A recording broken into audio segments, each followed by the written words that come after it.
In a decisive move, Dr. John Hlophe has been reinstated as the first deputy president and parliamentary party leader of the Umkhonto weSizwe Party, effective immediately. The decision comes after a comprehensive investigation into allegations concerning his conduct.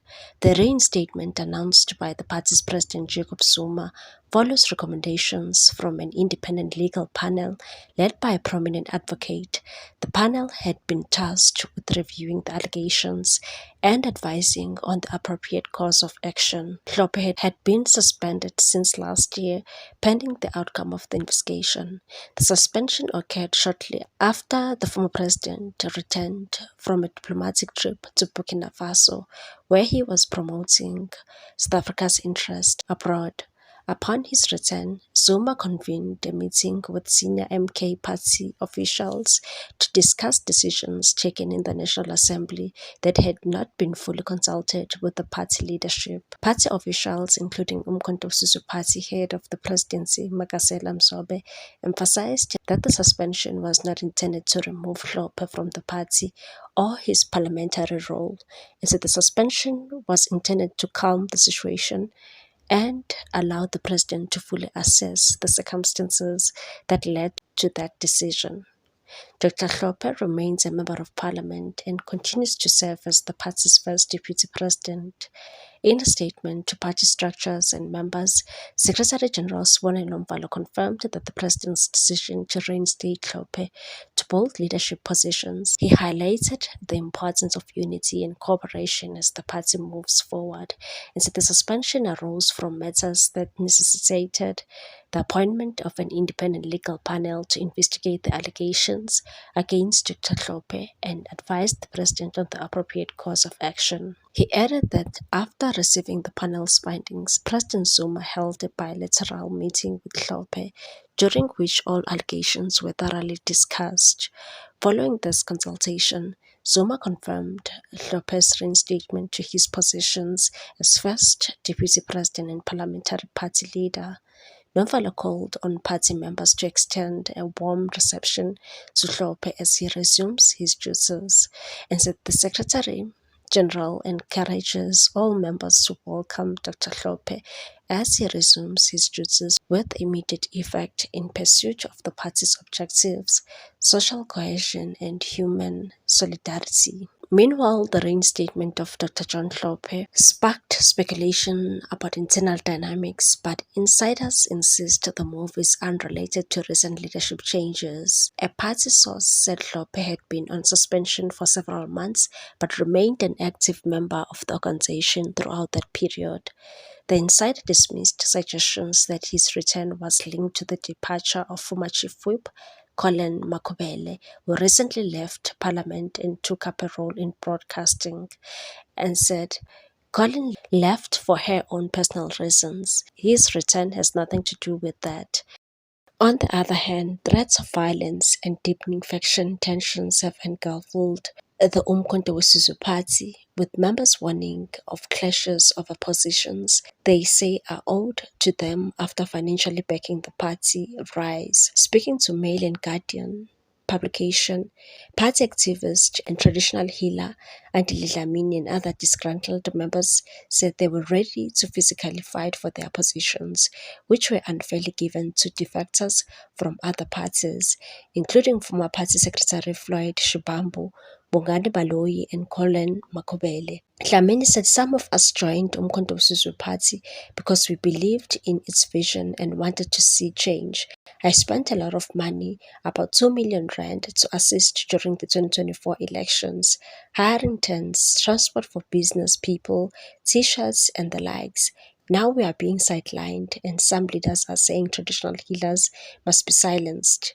I'm also receiving death threats for my stance, but I'm not afraid. His experience reflects growing unease within the party's rank and file, particularly in KZN, where members say those who invested time, resources and money into building the party are now being sidelined in favor of leaders who joined after the elections. Party insiders said at least a handful of senior leaders, including high-profile defectors from the EFF and the African National Congress, have been parachuted into key positions within the party structures. These appointments have fueled resentment among grassroots organizers who say they were in the trenches mobilizing support ahead of the 2024 elections. Another source said, while we understand and support the decision by Malala for the party not to convene an elective conference anytime soon, we made a blunder by appointing people who had defected to MK party from other parties shortly after the 2024 general elections. These people were not in the trenches with us when we mobilized support for Umkhonto we Sizwe party leading up to elections. They were simply parachuted to power. This includes Fred Shivambu and others. The source is a key leader in the Moses Mabhida region, which comprises Pietermaritzburg and surrounding rural towns. Gabinda said the leadership musical chairs has also not augured well for two-year-old formation heading into the 2026 local government elections, and said it's a grave concern for many of the members that we have frequent reshuffling of leaders in the top structure. It has created instability and we are becoming a mockery as if we do not know what we are doing. This has the potential to affect our election machinery leading up to the local polls. Tensions within the party have often escalated beyond internal disputes. He further stated that who is Ma'am Nomusa Shoyisa because she messed up the National Freedom Party. She shouldn't be in charge of our finances. There are people who are destroying the MK party and Umsholozi must intervene. This time has also come for us to organize a meeting in a hall and lock the door. We must not invite the police. I want to see who will come out alive. The remarks follow a dispute in Ward 7 in Nongoma, northern of KwaZulu-Natal, where members have complained about the appointment of former NFP officials to oversee party finances. The province delivered the highest share of electoral support for MKP in the 2024 elections, with the party securing about 45% of the vote and 37 seats in the provincial legislature. Despite emerging as the largest party, MK was excluded from government after the ANC-DA, Inkatha Freedom Party, and NFP formed a coalition government of provincial unity.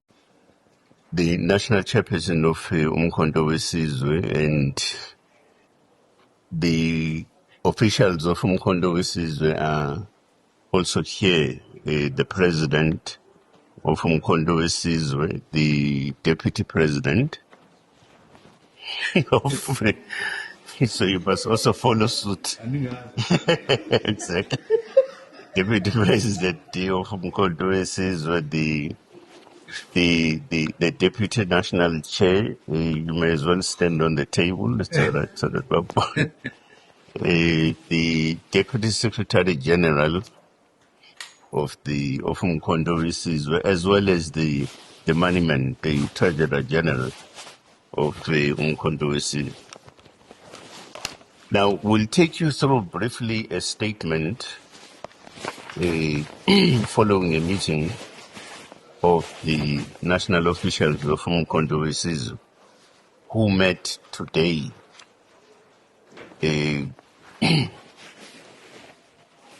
as a result of which the president and the national officials of Umkhonto we Sizwe would like to make an announcement affecting the following areas, in particular the reconfigurations in the operational and leadership functions of the party.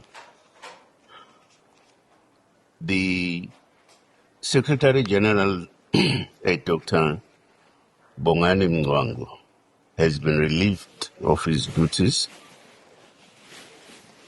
and Comrade Sibonelo Nombalo, is appointed as the new Secretary General of Umkhonto we Sizwe. What's your take on this one, people? Thanks for watching. Please subscribe for more news.